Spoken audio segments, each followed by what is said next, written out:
ఈరోజు నీవు ఉన్న దీన దరిద్ర స్థితిని ప్రభువు చూస్తాడు. దీనులను దేవుడు పెంట కుప్పల మీద లేవనెత్తి మహిమ సింహాసనం మీద కూర్చుండబెట్టగలిగే సామర్థ్యం కలిగిన వాడు ఆయన. బైబిల్లో ఎంతోమంది ఉదాహరణలు మనకున్నారు.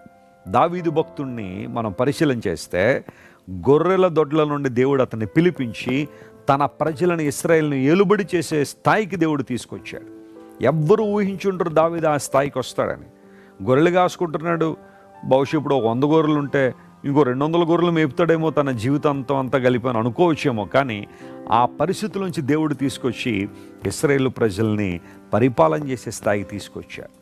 అండ్ దావీదు పరిపాలన చేసిన ఆ సమయం ఇశ్రాయేలు చరిత్రలో ఒక బంగారు యుగంగా, స్వర్ణయుగంగా మనం చెప్పొచ్చు.